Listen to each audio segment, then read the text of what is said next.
Welcome back to another episode of That's Delivered. I'm your host, Trucking Ray, and today we have a special guest, someone who embodies the heart and soul of the open road, a man who's logged over 3 million miles behind the wheel while also making waves in the country music industry.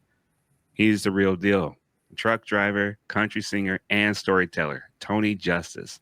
We're going to dig deep into his life while growing up around big rigs and chasing musical dreams and everything in between.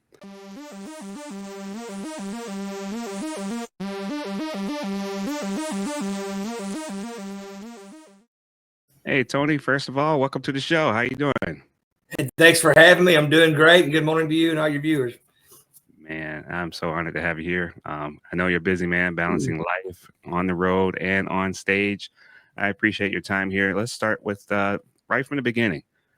You grew up in Elkhorn Creek, Kentucky, and your father, he was a trucker.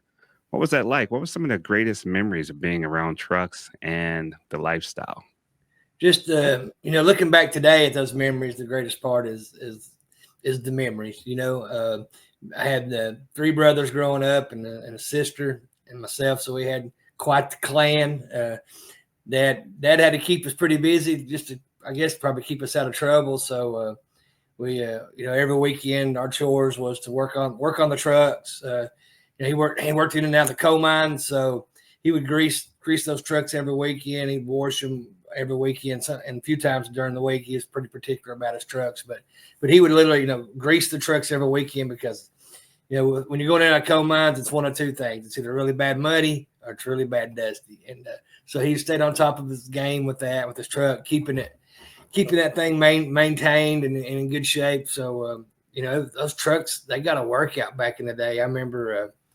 One of my fondest memories was going trucking with my dad one day when I was little, and they had a D9 setting about 3/4 up the road, going up to the top of the mountain, and they were bringing the D9 down, hooking the trucks, and having to pull them on up to the top of the mountain up there, because of the snow and the mud and all that. But it's just it was a lot of good childhood memories between getting in fights. The little arguments with my brothers while we was greasing the trucks. I remember some mornings it being so cold, you couldn't hardly squeeze the grease out of the grease gun. It was just like every pump of that grease gun was like every ounce of strength you had, to get it. And but that was like that. Dad had the motto that if he taught us a good hard work ethic, that we won't always have everything we want in life, but we'll always have everything we need in life as long as we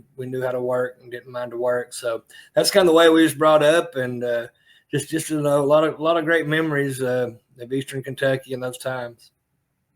That's perfect. Do you have a story where you got to steer the truck or shift the gears?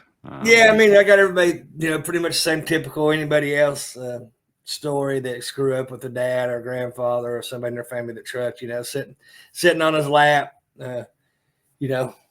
steering wheel was that big then, and thinking that you're driving when I'm sure he was sitting over with his arm on the steering wheel, up here underneath you without just driving and putting your hand on the gear shift, under his when he shift the gears, and things like that. So yeah, I had a lot of those experiences, a lot of those memories still. Nice. Were there any road trips or specific hauls that stood out to you? I remember, back in the early memories of Dad trucking, it was all local. In and out of the coal mines, he hauled coal, ended up buying 2 of his own trucks. 2 of my uncles drove 2 of the trucks. He drove one of the other ones. And so I did a lot of those runs up and down US 23 from, Pikeville, Kentucky, Paintsville area, and out of the different coal mines there, hauling the coal to Ashland, Kentucky, over on the Ohio River, around Catlettsburg, that area.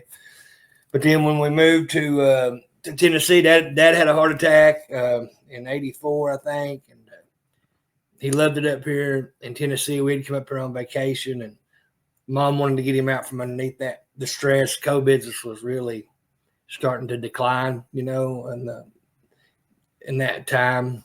frame, and she wanted to get him away from all the stress. So we moved up here, and he ended up getting a job with a company called Highway Transport out of Knoxville, Tennessee.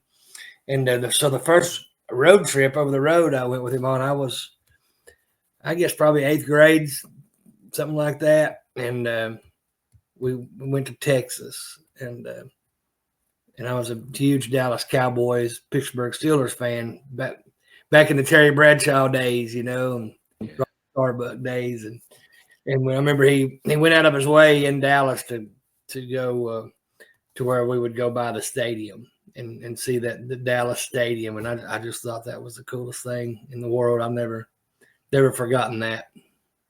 Nice. Yeah. Fond memories are Oh, something yeah. dear to our heart. That's awesome. Mm-hmm. Keeps us going, right? I'm sorry?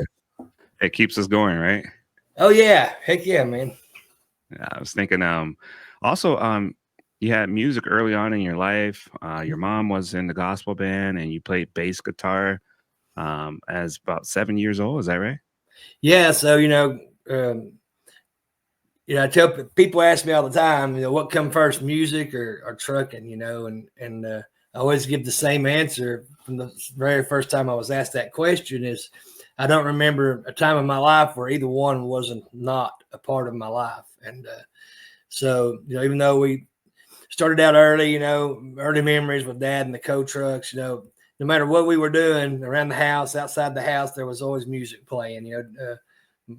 Mom would be playing the piano and practicing. She had a gospel group, and she'd be practicing songs. Or Dad would have the radio outside going with Johnny Cash or George Jones or all those great country giants singing on the radio while we were outside working on the trucks and things. So that just developed right along with the trucking side of things in my childhood. And I guess I had a knack or a gift to pick up on that. And the preacher's son, when we went to church, his name was Jerry Castle. He played bass guitar. Me and him were really good buddies. He was a little older than me, but he was patient with me, and I always looked up to him. And he played bass, and I just picked up his bass one day, and I really would sit and just watch him during church, what he was doing. And it's like when I picked it up, I already kind of knew what to do a little bit, just a matter of getting the finesse of touch, holding the strings just right and hitting them just right. So it was something I picked up really quick. And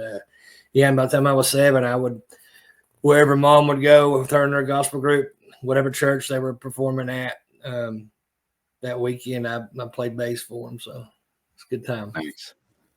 Man, that's awesome. The environment like that, being around family, I mean, that's got to help in a large way, man. It's, those good memories. Everybody needs that in their life. And that's great to hear that they were there for each other and creating those good memories, man. I like that. Yeah, thanks for telling us that. A great childhood. I wouldn't take anything for it. Wouldn't change a thing. Beautiful. Did you ever write any songs as a young one? I never really did. I was not a pencil and paper fan. Anything that made me sit still to have to do it, I wasn't a fan of it. I was wide open. I probably had ADT back before ADT was a thing. I remember, I'd get in trouble in school a lot, and the teachers called my mom in one time, and like, hey, you may want to take him to the doctor. I think he might be, hyperactive. I think they called it back then. And we went to see a doctor, and they wanted to put me on Valiums at like 6th grade. And my mom's like, I'm not putting my kid on Valium. So, I guess that's a long answer to your question. But yeah, I never did write. I didn't start writing any until I was probably 20, 21 years old before I really caught the fever to write. And boy, once I wrote that first song, I was addicted to it. All right. What was your first live performance like? It was it's kind of embarrassing to start off with. It was a songwriter competition up in Gatlinburg, Tennessee, at TG's north of the border Mexican restaurant. And a friend of mine that got me into it, Rick Cogburn, he's like, man, you need to go up here and enter this songwriters contest. And I said, man, I've only written one song, and you could do 3 songs in this contest. I said, well, just do the one you wrote, And I entered that thing with the song that I wrote called "This Old House," and it ended up winning against like 8 other songwriters who had 3 songs. And I really had never wanted anything in my life up to that point. I'm probably 20, 21, 22-year-old, era, that age frame. And I'd really never been successful, what I called successful at anything. And so that's really the first thing that I wanted. Just, really, it hooked me, hook, line, and sinker. Next thing I know, I'm trying to be a songwriter. So That's it. yeah. That's a beautiful story, man. Awesome. Thank you. I mean, you spent your earlier 20s performing music. Tell me about that. Were you actively chasing a record deal, or were you focused more on playing and just having fun and making good memories? I was just playing and having fun. I didn't. It was sometime later, I said, hey, maybe I need to go to Nashville, this and that. And by the time that come along, I was, I had a daughter and another one on the way. And I was never really willing to uproot my family and go to Nashville to chase a dream. My number one key was supporting my family, and music would always fall somewhere behind that. And so I didn't want to uproot my whole family to go chase a dream. So I just kind of stayed around here and continued to write and perform wherever they let me perform at. And I'd go to Nashville every now and then. I, would demo some songs. And I started building relationships. Every time I'd go down there, I'd meet a few more people. And, but we never moved to Nashville and knocked on doors. I never tried to really get a record deal. And I think, now looking at the way record deals are, I'm glad I didn't. Yeah. Same here, man. I hear the stories. I'm like, wow. Yeah. You don't know what you don't know. Right. So yeah, it's I hear some pretty big horror stories, coming out of Nashville. There's, a lot of these people who are on radio and you think they're doing really good or not doing as good as they seem like they are, and really, your top 10, 15 artists that you hear on the radio all the time are really the only ones that are really, making headway and doing good. But, they're controlled and reigned quite a bit. And there's a lot of people making a lot of money off of them as well. So it's just this way we get to do our own thing, cut our own songs. We go in the studio and I record what I want to record, which to me, that's the way I think it should be. That allows my listeners to get to know the real me, by recording stuff that either I write or stuff that I've heard that someone else has written that really, touches something inside of me. And that puts my character on display, my personality on display.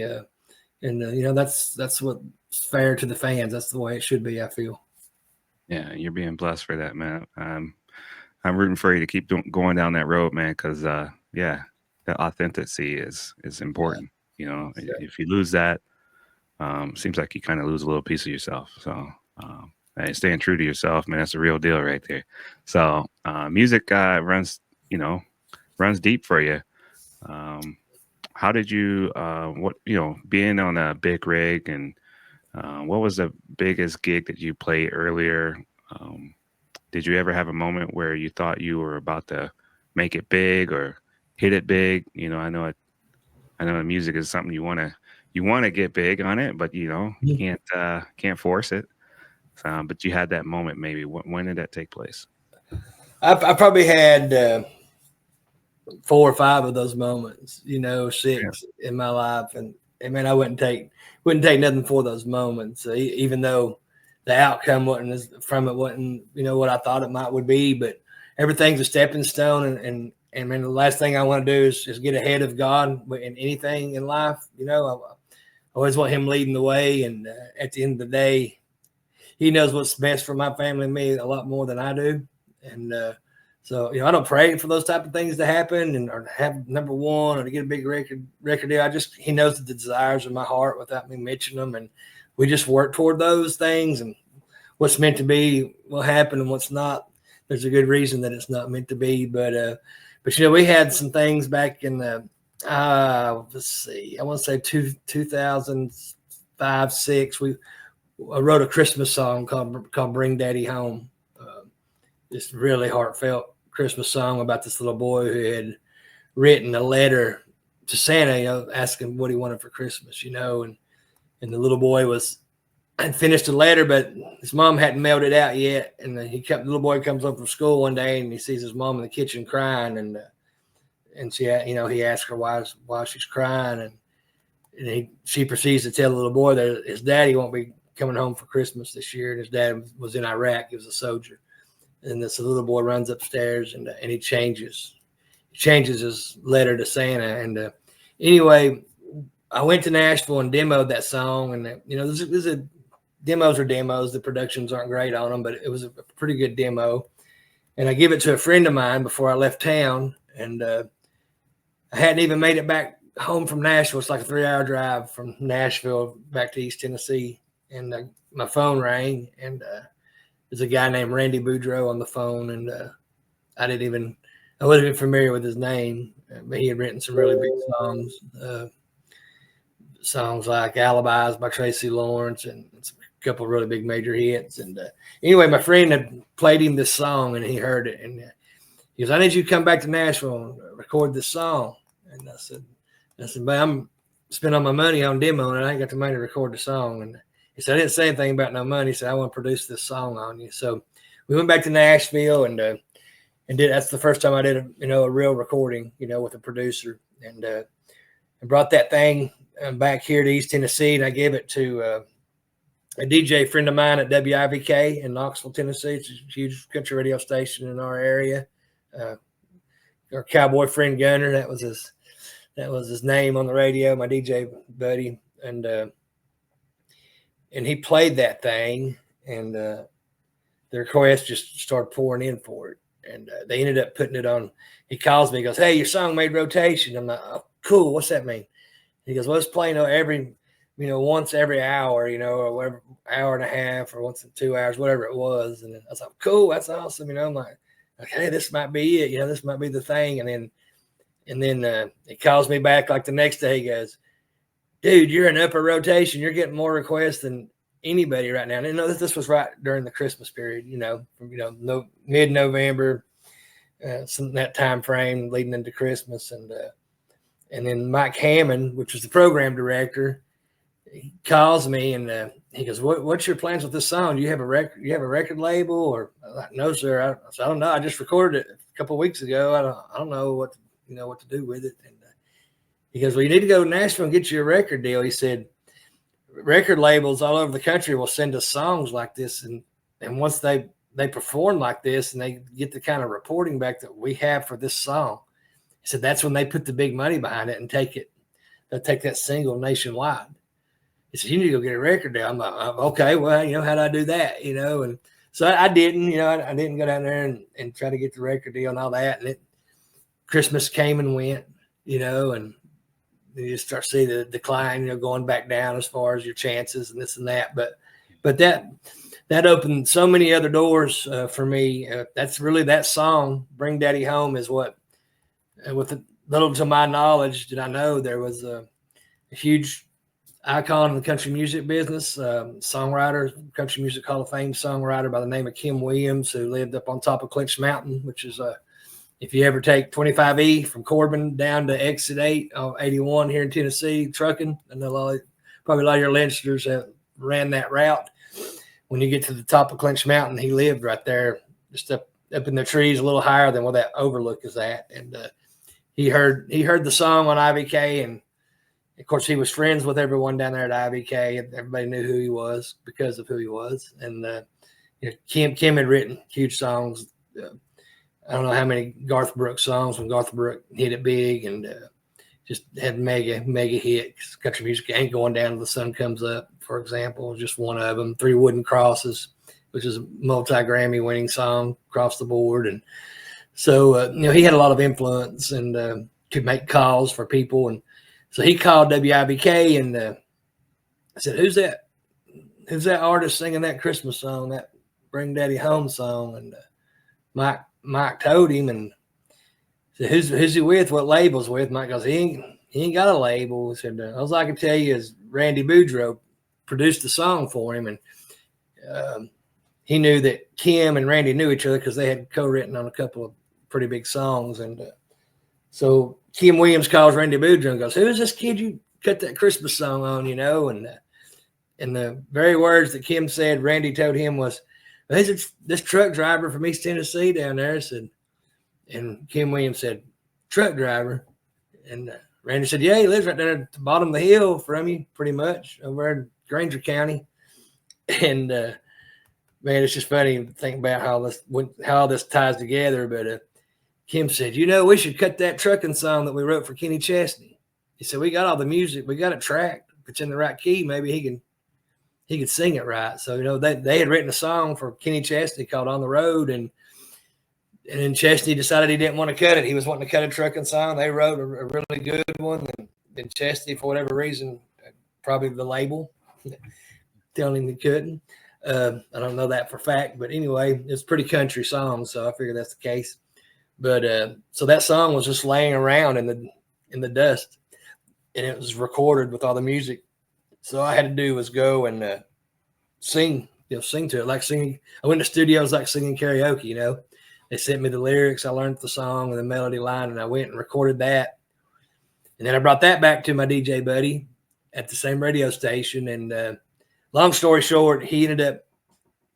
WIBK had a lot of dealings with the people at Pilot Truck Stops. Their home offices are in Knoxville, so they did a lot of things together. And he had given that to some people at Pilot, and that's where we got the phone call about a year later out of the blue from the people at Pilot asking me what I want to do with this song. And I didn't even know what song they were talking about. I'm like, "What are you talking about?" And he said, "This trucking song." And it dawned on me. I'll never forget. I was coming out of Texas on a Friday, just got through reloading, trying to get back home for the weekend. And they called and was wanting to, see what we wanted to do with that song. And that's when I told Ed Letty was the guy's name that called me, and real heavy English accent.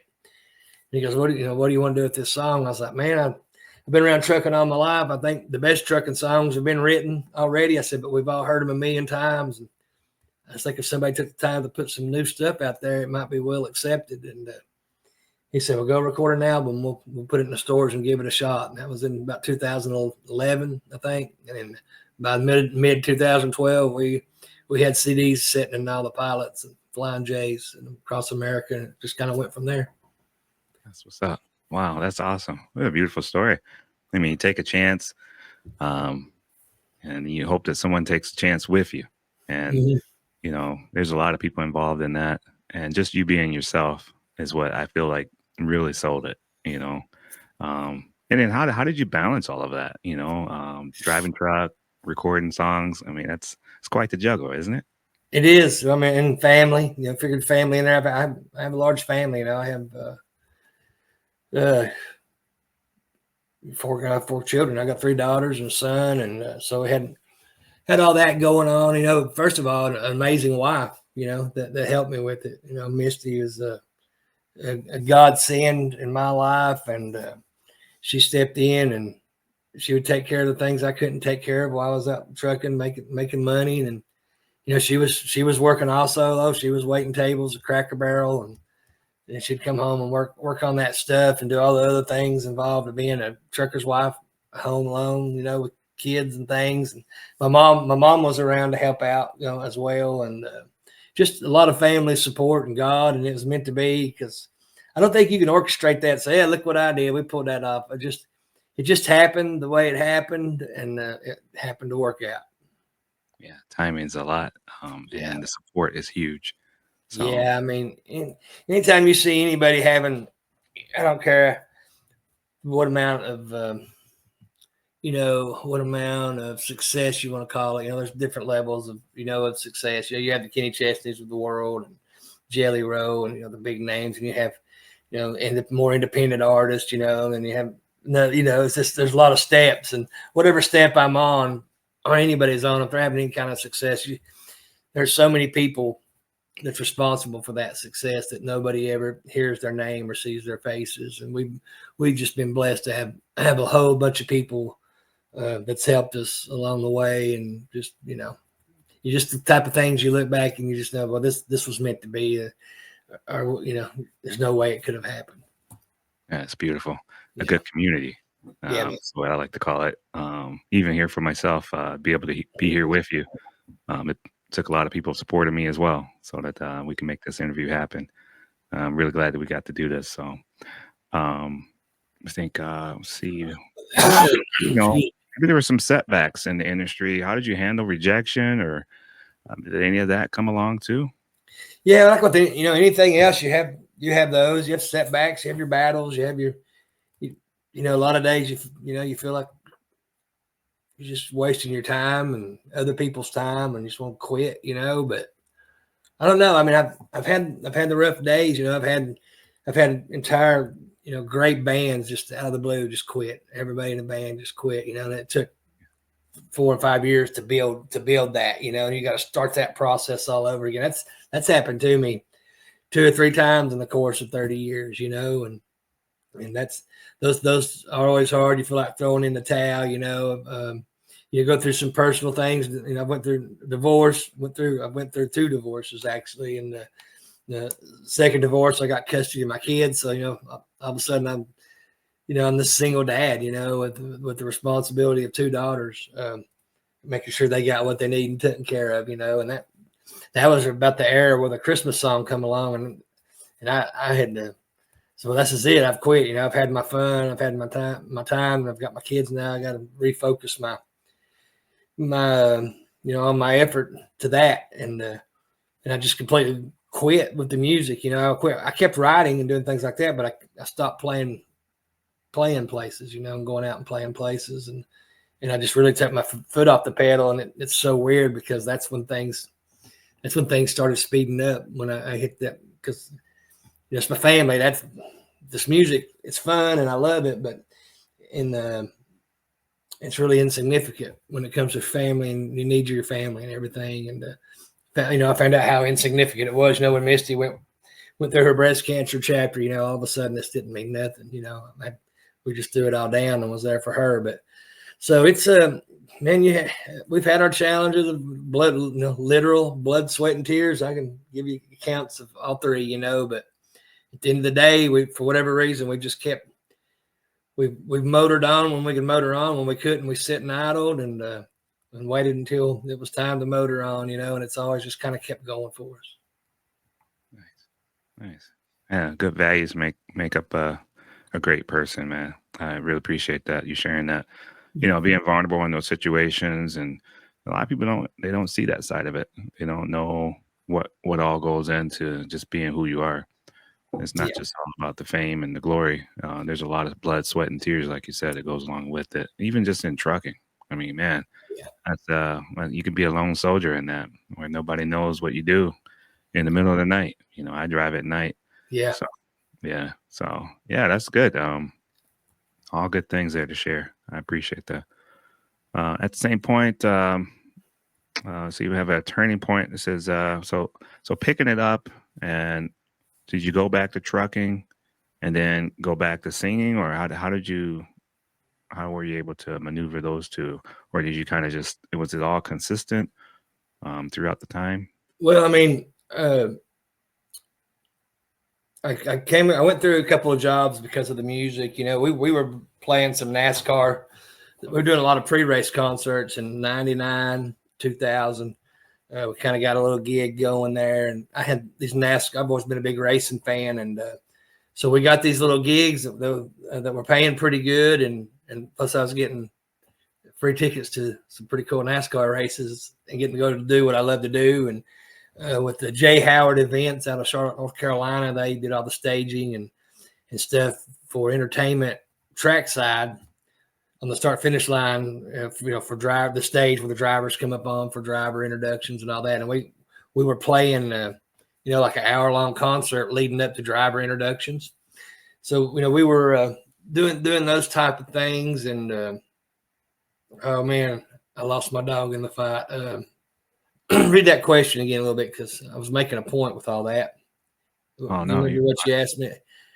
Yeah. So I guess, from what I was reading, it looks like there were some years where you had to put down the singing, and you're also mentioning some of the struggles that were going on in your life. And it's like, wow, how did you pick it back up? Or did you just stay with trucking solely, or did you kind of mix them together? Yeah. So no, we were, we was doing, like I said, these NASCAR things, and we played places like Atlanta and Daytona and Charlotte and Bristol, Las Vegas and Texas, a lot of really cool tracks, and things were going pretty good. That's when the second divorce happened, got custody of the kids, and I was just like, I thought I just figured I was done with the music, like you're gonna be full-time dad now, and so like I said, that's when I felt like I took my foot off the pedal, and then things really started taking off with the Christmas song. That was in that 2004, 2005 era, and it's just always been, man, just it's hard to explain and describe. It's just every time you think it was done, there was like just God had a bean bag there that you kind of fell back into. You didn't hurt yourself when you fell. It was comfortable for a little while. And then when it was time to go, he'd jerk it out from under and kick you in the tail, and something would happen that you jump back into it, that give you momentum with the music, and and kind of pick up where you left off at, and sometimes, a few times, even be a few steps further up the ladder. So it's just, I had some, I've lost jobs over gigs.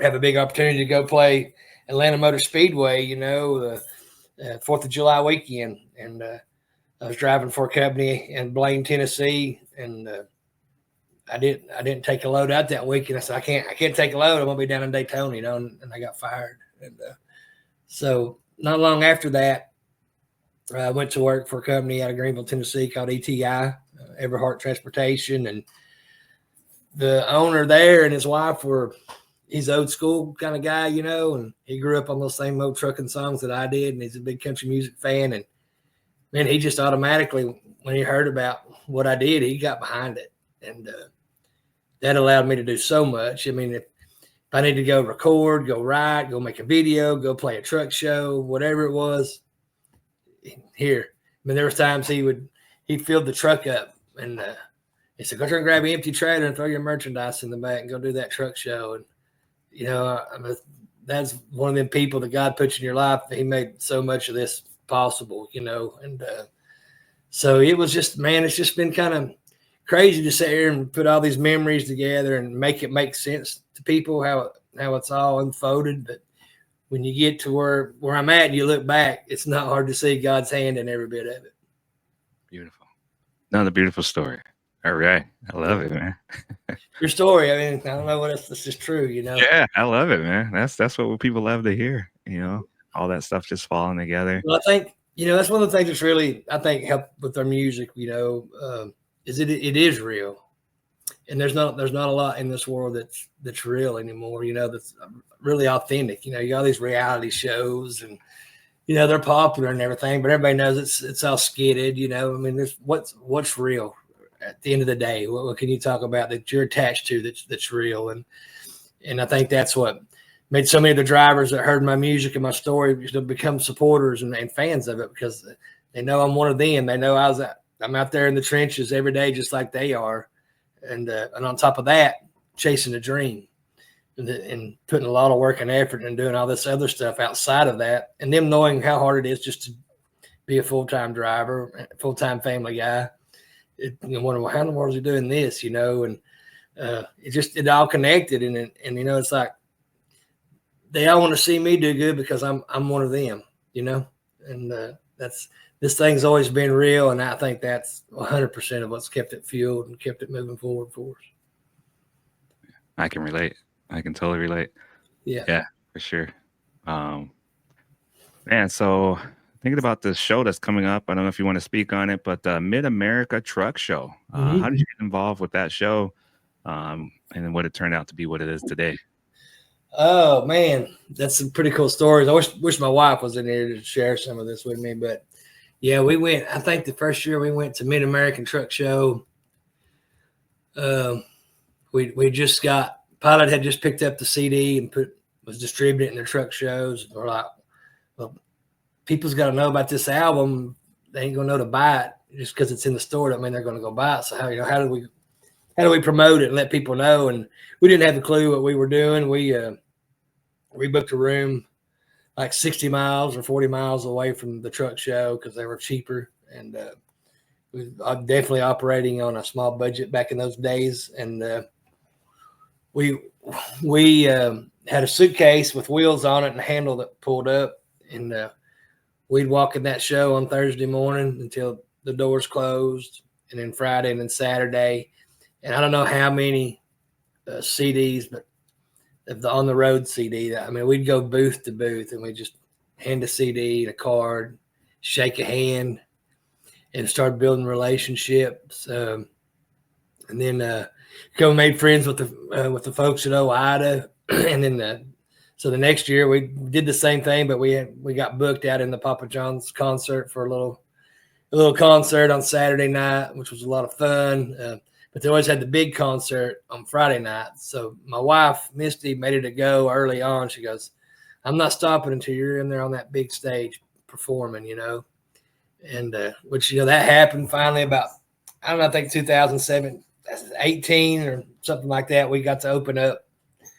I can't remember who the headliner was, but we finally got to perform there, and it went over really great. And we've done 2 or 3 more openings for that show over the years since then. And then this year we got the invitation to be the headliner, man, of all the people they could have picked.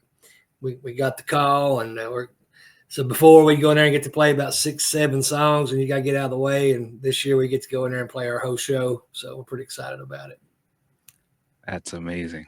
Yeah, man, that's awesome. Good story again. Yeah, man, good memories. I think it's going to just keep adding to your success and all those that are supporting you as well. Yeah, I champion you, man. I think you're the real deal. Looking into what you have there, I was inspired myself. So that's cool. Yeah, I appreciate you. We've hit some roadblocks. I don't know how much time you have on here, if we're getting close or not, but oh man, we're good. There's always roadblocks, and I think especially if you're doing something that's God's will, you're going to get tenfold probably the roadblocks thrown in front of you. And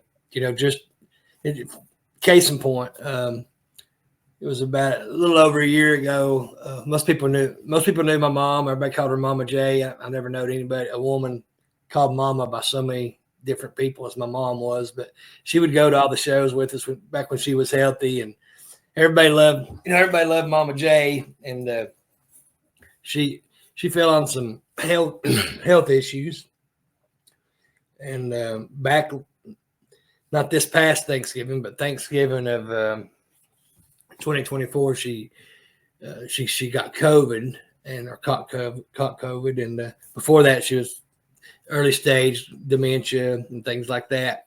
And but when she got the COVID, it really started going downhill pretty fast for us. And as a business with the record label, we were doing good, but on a personal side of financials, which blows my mind about business, people talk about wanting to be in business for themselves, and just because you have some money in the business doesn't mean you can take it out and use it for your personal. There's laws against that and things. And so we was doing decent in the business side, but the personal financials were terrible. And I was just in that. Usually any other time in this type of scenario, I could just go out and get in the truck, hit it hard for a couple months, and dig myself back out. I've always been able to do that, and I put ourselves in that position many times, doing this music, and have to just go out there and, dig ourselves out. And we've always had the ability to do that. But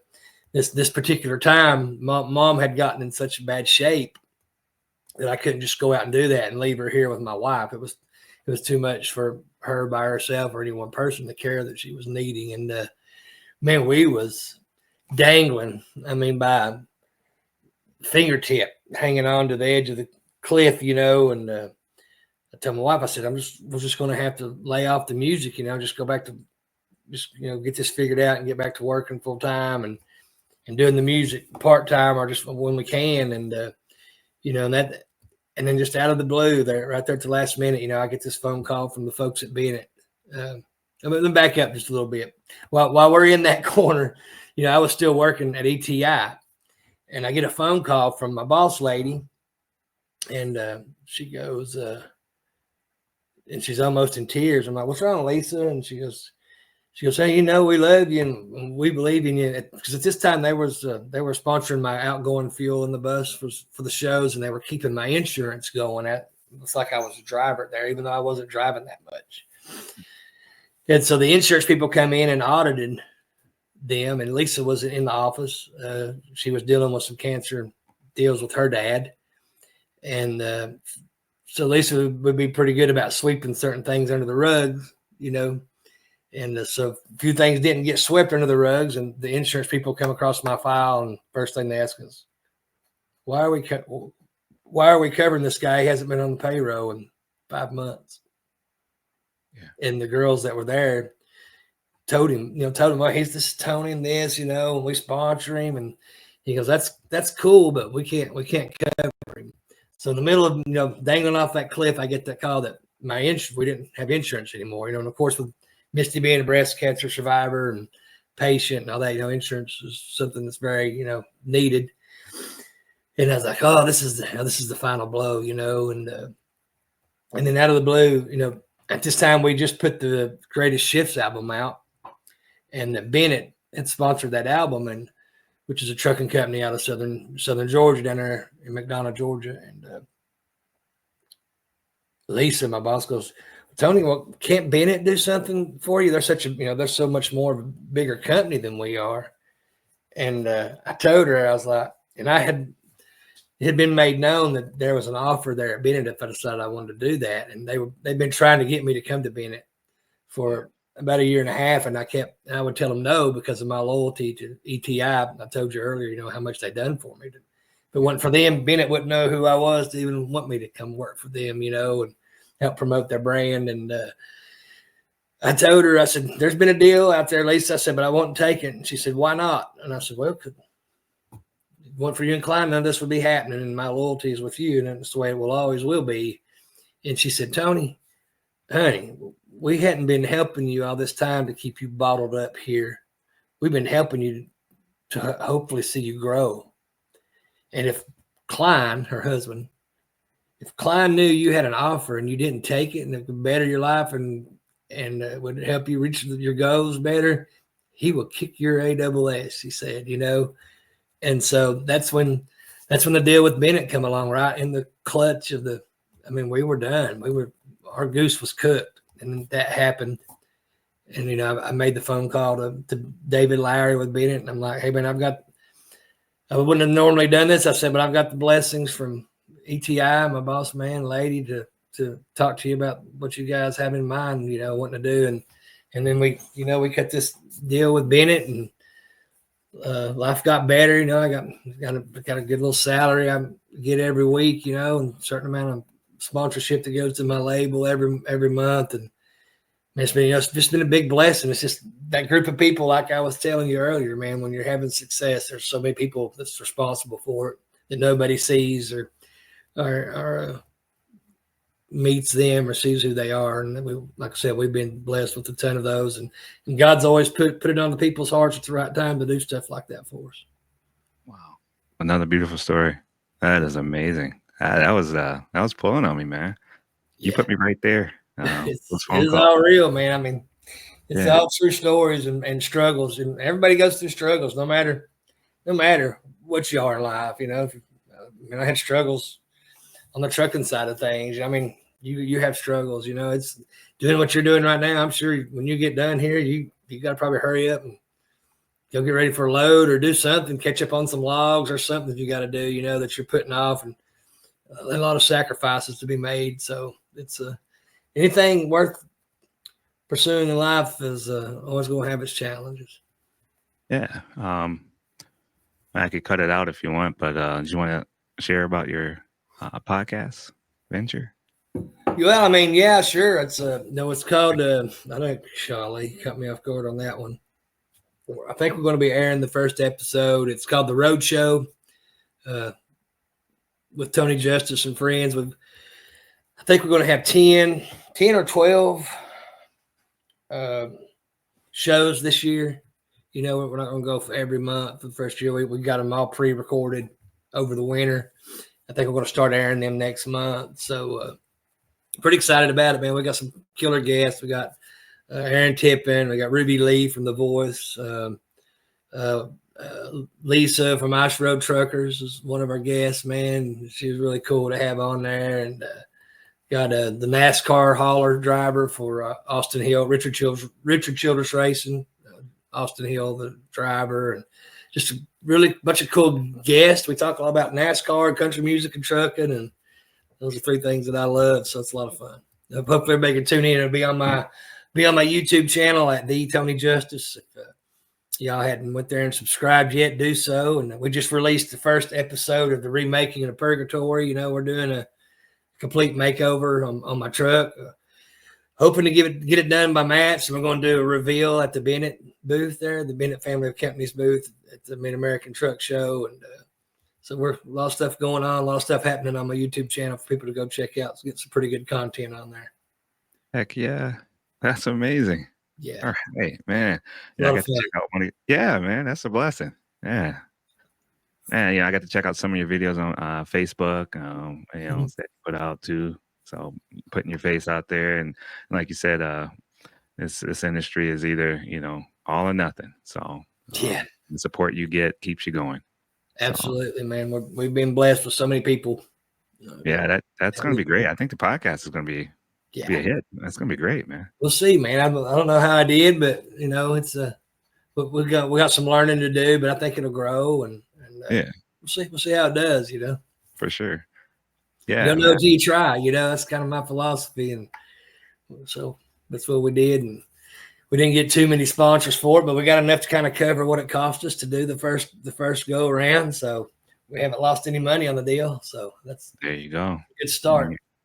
And the reward is all the people that you're going to be helping when they listen to the podcast. Podcasting is so nice because that authenticity, that authentic, original, like you said, real and raw, like that, instead of it being produced and packaged and made look real pretty, So even if there's something that doesn't go right, you never know how it's going to turn out when someone listens to it, because they like that real, just not packaged up and fake. Two real people sitting back, talking back and forth about things. Yeah, I get it. Yeah, man, especially like you said, I know. I've never been one to sit around back to the hypertension thing as a child. I think I've never been one to really sit and watch podcasts or videos on my phone or nothing like that. So it should at least be original, because it's not like I've watched any podcasts to get any ideas from. So that'll either help me, or that'll either really help it or really hurt it. One of the two. I don't know which. I think you're going to do great. You don't have to be just like the other person. That's your fingerprint. I think too, what I like about it, I try to encourage, a lot more people, if they want to have a podcast, that they bring that original flavor that can't be duplicated. Yeah. And you go down the road, you listen to music, and after a while, it's like, man, it all sounds kind of the same. I got to change up my genre, just to listen to something different, kind of mix it up, But podcasting, right away, you get that mixture right from the jump, So I think that's going to be good. Good surprises ahead for you guys, for your listeners as well. Thank you. We're excited. So thanks. Yeah, thanks for sharing that. Man, I can't wait to see it and check it out. This year, you got things ahead of you, looking at the mats and also the podcast.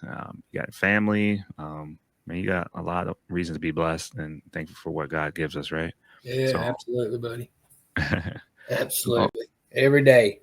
I can't wait to check out the truck, getting that redone. Yeah, that's gonna be pretty. awesome. See the smile automatically come on my face when you brought that up. It's kind of weird. It's when the music started getting traction, I was in my truck Purgatory, and so that truck branded with me all these years, right along with the music, and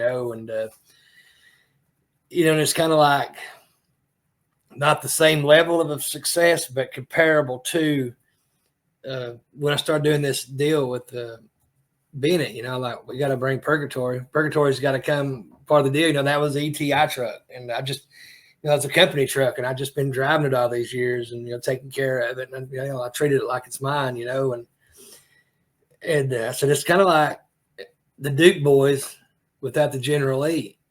I'm like, that truck, I think, is more recognizable and better known than I am.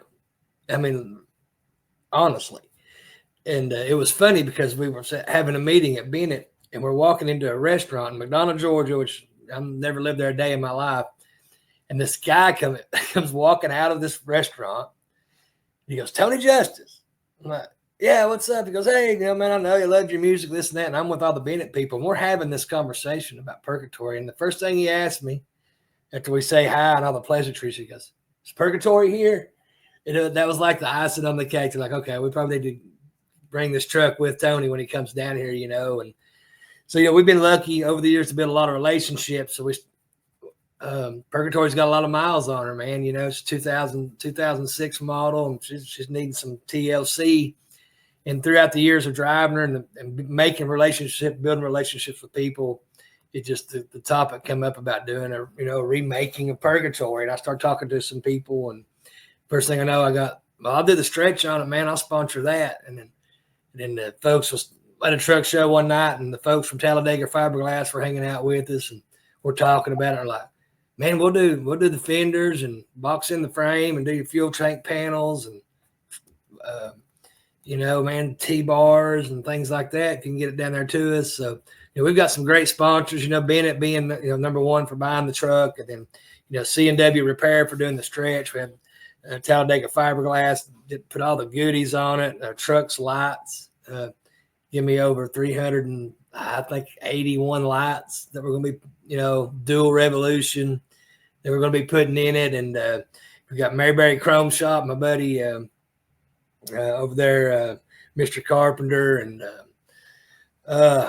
all those guys, the Mayberry Chrome Shop, Mayberry Truck Show over there. They're doing the final little touches and the paint job and all the body work, and Air Dog's doing my fuel system. I mean, so next thing I know, I'm sitting here, I'm like, man, we're getting to redo this truck. I mean, it's going to look like a show truck. I'm not going to be a show truck guy and enter it in shows, but we like to have it at many of the truck shows as we can, just to be there, because I show up at all these shows and everybody asks me, "Where's Purgatory? Where's Purgatory?" I'm like, well, I had to drive the bus, so couldn't bring Purgatory, So we're working on a deal. We're going to have the truck and have Purgatory at more of the truck shows, but she's going to be sitting there looking as good as the trucks in the show, hopefully.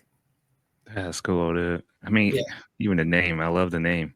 How did you come up with that, or how did that happen? Is So, there a story? yeah, I get that question a lot. So I was watching a Western with my dad. I don't know, I'm 9, 10 years old. I don't know how old I was, younger, definitely. And it's about these outlaws, 3 outlaw guys. They get killed, and they go to Purgatory. And Purgatory was like another little Western town. And they couldn't get in any trouble, man, because if they did, that's it. They're going straight to hell, So they're doing all these good deeds in this Purgatory town, and a couple more outlaws later on die. And these guys, they just don't care. They're still meaner. They're robbing, stealing from people, and being mean to people, and there's nobody there willing to try to do anything about it, because they don't want to do anything wrong and mess things up while they're in Purgatory. They want to go to heaven. And so the original outlaws that went to Purgatory, after so long, they just had enough. They couldn't take it no more. And it turns out that was their test. So they actually stood up for all the people and laid it on the line. We'll just damn our souls to hell, but we're not letting these guys push these people around anymore. So they take them out.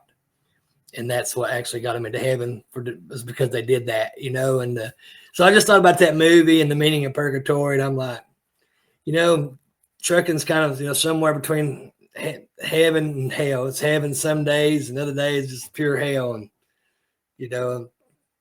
I said, I couldn't figure out a better name for a truck than Purgatory. That's what's up. I like that. I like that a lot.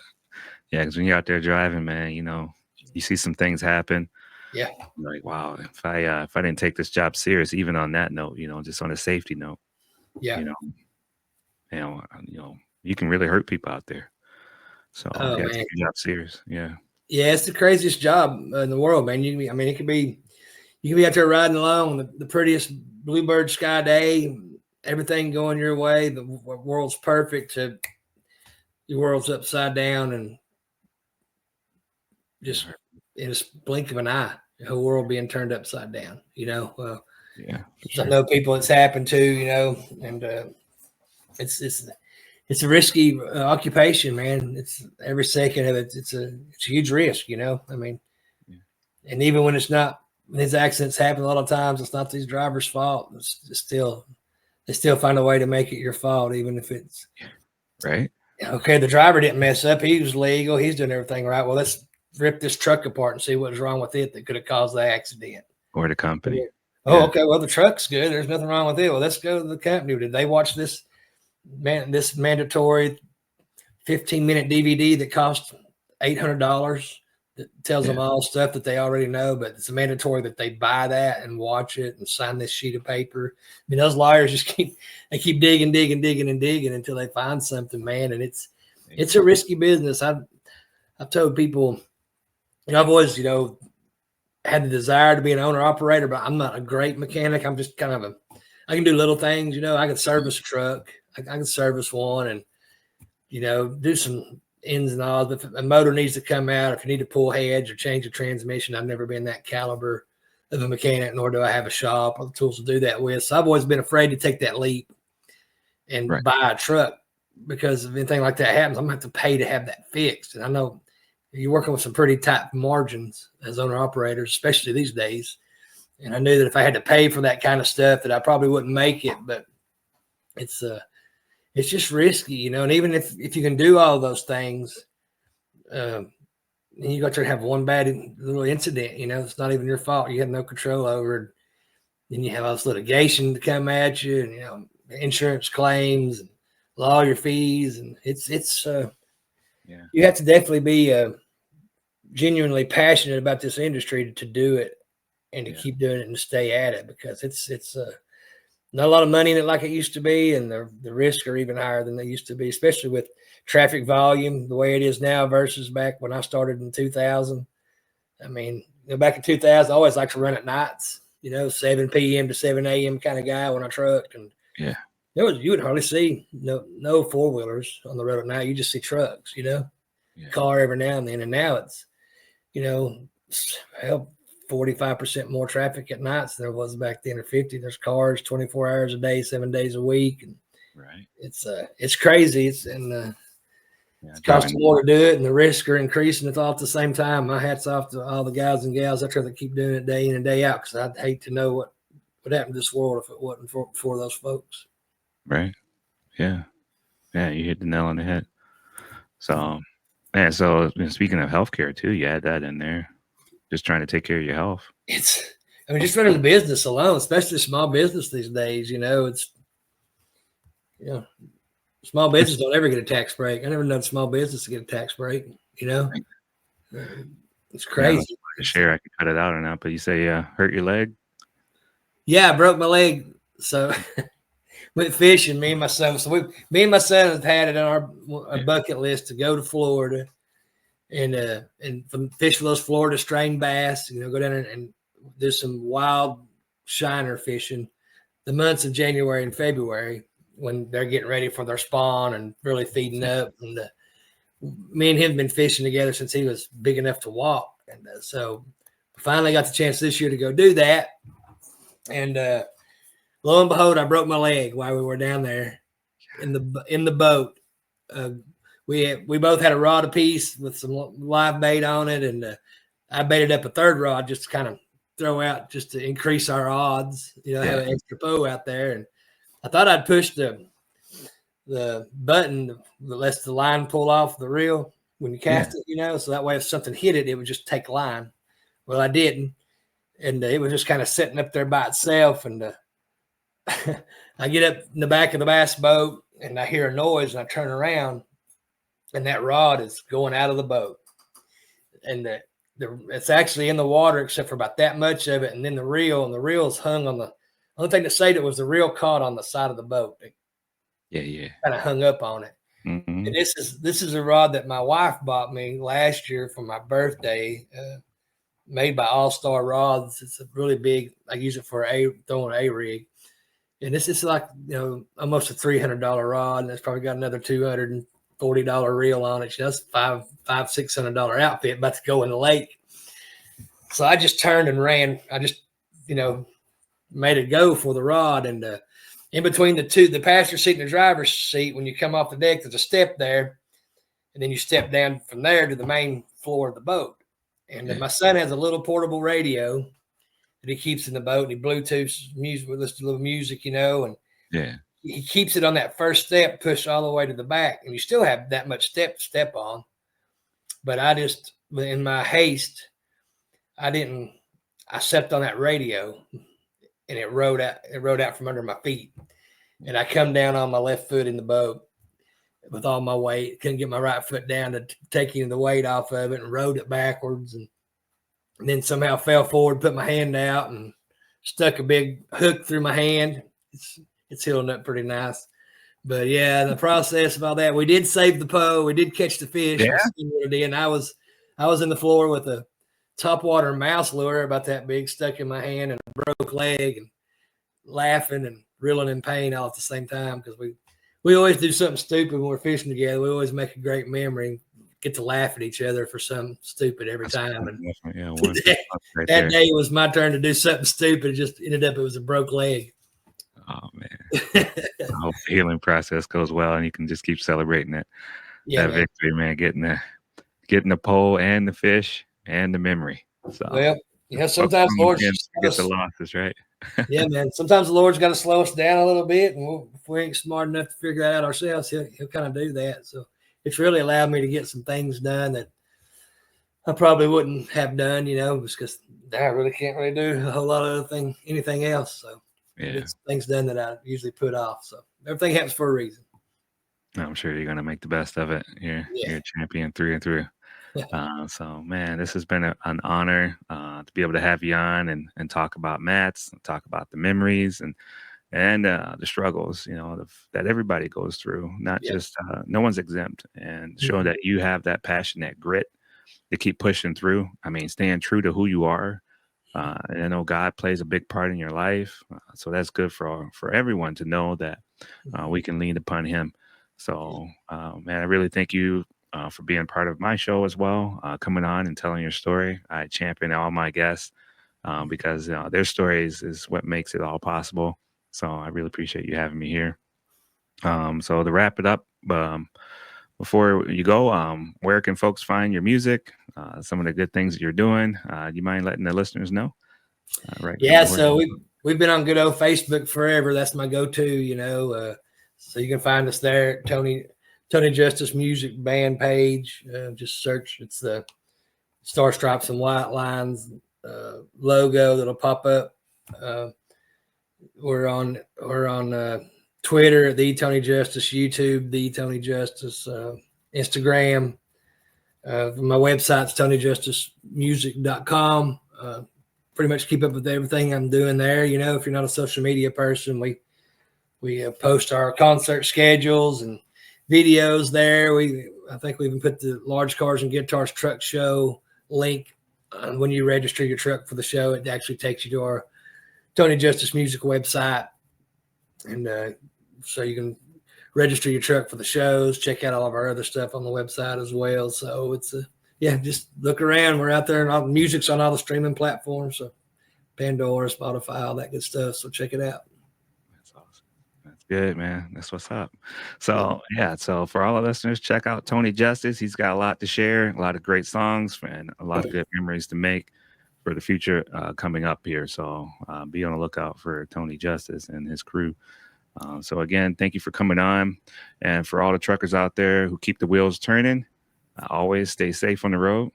And until next time, Trucking Ray is here signing off from That's Delivered. And Tony, I just want to wish continued blessings to you and your hard work and your podcast, man. We'll keep you guys in our prayers. Hope you keep growing, and I appreciate what you're doing for the industry as well. There's a lot of people out here doing a lot of good for the industry, and you're one of them. So keep it up, man. Keep up the hard work.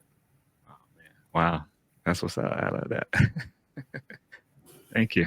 Yeah, man. Yeah, I'll be riding on that one for a while.